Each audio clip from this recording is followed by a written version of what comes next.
What's up guys, Deadly Fear 1283 here, gonna give you a history lesson on Halloween Horror Nights 19, ripped from the silver screen. Let's all go to the lobby. Let's all go to the lobby. Let's all go to the lobby to get ourselves a treat. Delicious things to eat. The popcorn can't be beat. The sparkling drinks are just dandy. The chocolate bars and the candy. So let's all go to the lobby to get ourselves a treat. Let's all go to the lobby to get ourselves a treat.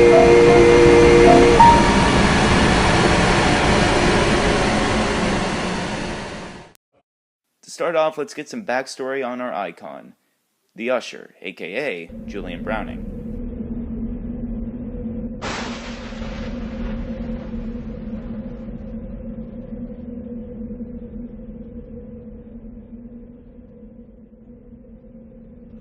Good evening, moviegoers, and welcome to the Universal Palace. Since her grand opening in October 1922, all of Hollywood's greatest movies have graced her screens. She is a proud and dignified lady, one that demands the proper respect and dignity. She will not be insulted, and rude behavior will not be tolerated. Ever. Buy a ticket to the Universal Palace, and let me usher you into an experience you will never, ever forget. Tickets, please. Julian Browning was the usher at the Universal Palace Theater, a popular movie house that had been converted from a playhouse during the 1920s. Browning truly enjoyed working at the theater and loved the movies, especially horror movies, becoming something of an expert. However, Browning was also very strict about enforcing the rules, and hated rude patrons who disrupted the movie experience for others. During a 1940 re-release of his all-time favorite horror film, The Phantom of the Opera, starring Lon Chaney Sr., Browning engaged in a scuffle with a rude theatergoer. During the fight, Browning's flashlight was seized by the boorish patron, who tossed the flashlight through the new screen, tearing it. As the furious usher went backstage to retrieve it, he was somehow entangled in one of the old playhouse's sandbag ropes, causing him to die a slow, painful death of strangulation with his feet mere inches above the floor. It is also revealed that this was the first horrible event of many in the theater's history, meaning that either the Universal Palace itself is evil, or Julian's revenge has been to destroy other rule-breaking patrons with classic movie monsters. Almost in the same way the Phantom from the Phantom of the Opera would do by causing incidents in the opera house. Julian Browning is the last of fear's heralds, embodying vengeance through his violent punishments of rule-breakers. It is said that vengeance is depicted showing one individual bludgeoning another with an object. This object was always seen with light illuminating from it. The usher didn't really appear on the event's merchandise or advertisements, although his beloved theater was a setting for one. But he did show up for television interviews. He also appeared on the HHN website, including the website intro. The intro would later be played on the screen at the entrance of the event as an extended version with an additional clip, footage from horror movies, and split-second shots of the usher mimicking his own strangulation. The usher appears in the Silver Scream's house at the event and could be seen in videos screened on the walls around the queue areas and at the entrance, introducing the scare zone and houses, as well as a skit about the Palace Theater rules. He also appeared at the entrance of the park around the ticket area, along with female counterparts. The usher was also accompanied by 3 sub-icons who had made their names in horror. The first one was Billy the Puppet from the Saw series, the next was Chucky from the Child's Play series, and the last one was the Wolfman from the 2010 remake. The first house up is Silver Screams, which was supposed to be the icon house of 2009. Julian Browning has been the usher in the Universal Palace since it opened in 1922. Of course, he's been dead since 1940, but he still commands respect for his most beloved films from every patron. Buy a ticket to the Universal Palace, and let Julian usher you into a realm where the horror on the screen is ripped away to reveal a world that is truly terrifying. In this house, you experience a number of films chosen by Julian Browning himself. The first being his most beloved Phantom of the Opera, the second, My Bloody Valentine, the third, The Thing, the fourth, Medieval Dead, aka Army of Darkness, the fifth, Phantom of the Opera, again, the sixth, Shaun of the Dead, the seventh, The Strangers. And in the finale of this house, various scare actors playing Julian could be seen walking back and forth across the exit to the maze, and at times come up and attack guests to give them a final scare. There are a number of unused films that A&D planned for this house, but never got a chance to. Those films were The Exorcist, Dawn of the Dead, Doomsday, The People Under the Stairs, Psycho, The Invisible Man, A Nightmare on Elm Street, Friday the 13th, The Texas Chainsaw Massacre, Halloween, and Silence of the Lambs.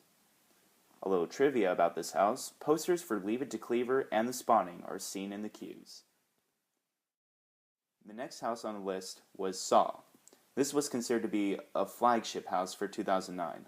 Saw took place in the now deceased Jaws ride.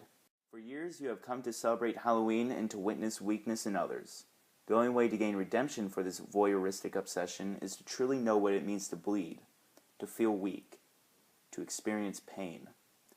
Jigsaw will give you this experience. Happy Halloween, and let the games begin. Some fun trivia about the Saw maze is that the Billy the Puppet in the beginning of the maze was the actual puppet used in Saw 5. The reverse bear trap was the exact cast of the real prop. The actual prop was used in Hollywood's Saw Game Over, and once again in Saw Game On. The next house was the Wolfman. This house was based on the 2010 remake of the classic movie Monster, which updates the classic horror story of the title character. The house was the first of 3 classic monster trilogy houses, the other 2 being Dracula, Legacy and Blood, and Frankenstein, Creation of the Damned. Well, we'll get to those later. Pure animalistic rage. Take a journey through England's countryside and come face to fangs with one of the most terrifying creatures to ever explode from the silver screen. Forget everything you thought you knew, and prepare yourself for the sights and sounds of the newest addition to Universal's legacy of horror. In the queues of this house, as lines pass the Universal Music Plaza stage, they can see trailers for the upcoming Wolfman movie, as well as cast interviews and special sneak peeks into the film. Consider it the ultimate preview for a horror movie. The third flagship house was Chucky Friends to the End, right after Wolfman and Saw. Ever wonder what happens when good toys go bad? Chucky has been hard at work, tinkering with your favorite childhood playthings. Nothing is what it seems, as you step inside and experience what it's like to live in Chucky's world. You'll shrink down to his size and go through situations that only he is in control of. I can assure you, this is no child's play. Before you enter this house, you'll notice the facade is a good guy doll with Chucky ripping out of the box. Next is Frankenstein, Creation of the Damned. This house was one of the 3 classic monster trilogy houses. It is heavily influenced by steampunk.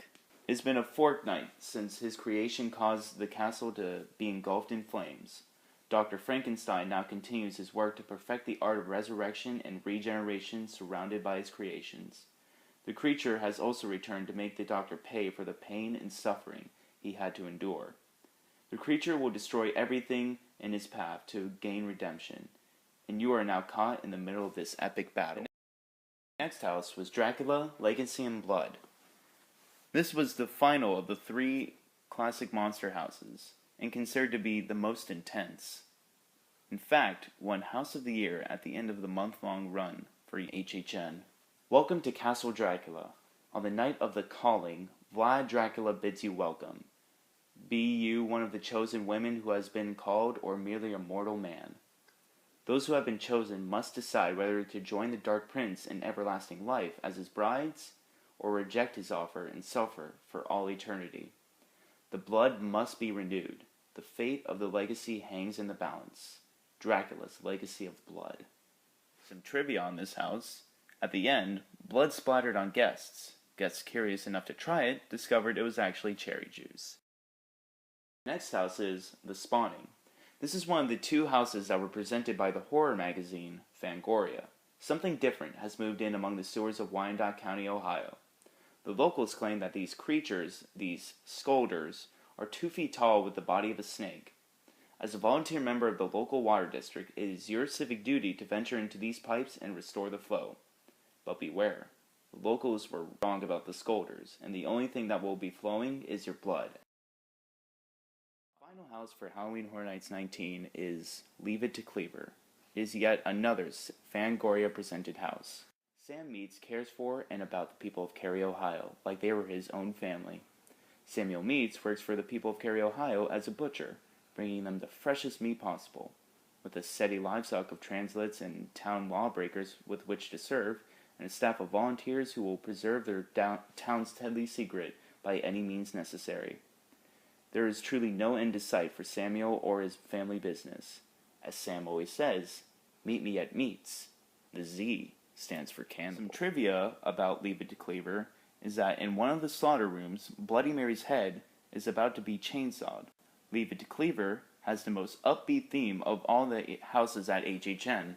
Leave It to Cleaver, as well as its Fangoria counterpart, The Spawning, both take place in Cary, Ohio. This is not the first time we've seen Cary, Ohio. It is in fact the go-to town of horror for art and design. Next topic is the 6 scare zones, the first being Lights, Camera, Action. Hollywood Boulevard is being used as a location for the filming of the next big horror film to be released in October 2010, The Chainsaw Drill Team in 3D. Our director, Mas Lamar, noted horror film aficionado, is bringing the massacre to life in blood-red Terracolor. But the actors seem to be taking their directions literally and are hacking through the cast and crew. It's a close encounter of the worst kind as the backlot becomes the hack lot and the streets run red with blood. Are you ready for your close-up? Next is Horrorwood Die-In. The Hollywood Drive-In has been closed for years, and some say the abandoned grounds are haunted, where late at night the dim flickering images of carnage and chaos, monsters and madmen leave the screen and enter the real world looking for fresh victims to star in their latest horrors. A trivia about Horrorwood Die-In is that if you watch the screen closely, you can see a scene from the episode The Doll from Rod Serling's Night Gallery. The TV series was aired in the early 1970s on NBC, which is owned by Universal. You'll see many different characters in the scare zone, including the Strangers, Harry Warden, The Thing, Reagan, the creature from the Black Lagoon, Dead Cheerleader, Norman Bates, and the Saw Pig. The next scare zone was Cirque Du Freak, which is completely inspired by Cirque Du Freak, the vampire's assistant, which tells the tale of a boy who unknowingly breaks a 200-year-old truce between 2 warring factions of vampires. Pulled into a fantastic life of misunderstood sideshow freaks and grotesque creatures of the night, one teen will vanish from the safety of a boring existence and fulfill his destiny in a place drawn from nightmares.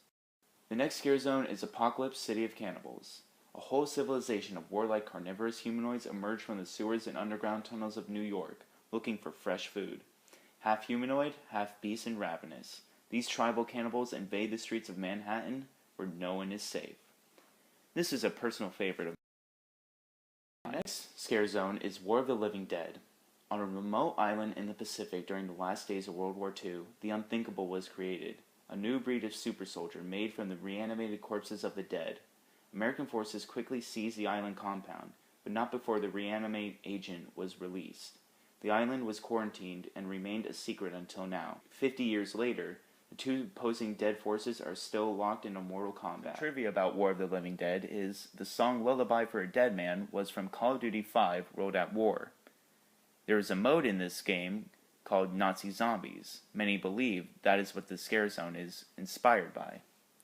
Another secret was that on the flamethrower, if you look closely, you can see it named Caretaker, like the icon of the same name. The next scare zone, and final, is Containment. When an experimental bio-nerve gas is accidentally released into the atmosphere, the streets fill with a toxic green mist that turns anyone who comes in contact with it into an infected, melting glob of flesh and blood. Finally, the shows of the event were the Rocky Horror Picture Show Tribute and Bill and Ted, Excellent Halloween Adventure. On the last remaining nights of Halloween Horror Nights 19, ripped from the silver screens. A&D released a 7th Scare Zone, which gave us a blast from the past of familiar icons, and icons we didn't get to see come to fruition. This was supposed to be a preview to Halloween Horror Nights 20 and what we were to expect. Well, that's it for my Horror Nights history lesson on Halloween Horror Nights 19, ripped from the silver screens. See you next time.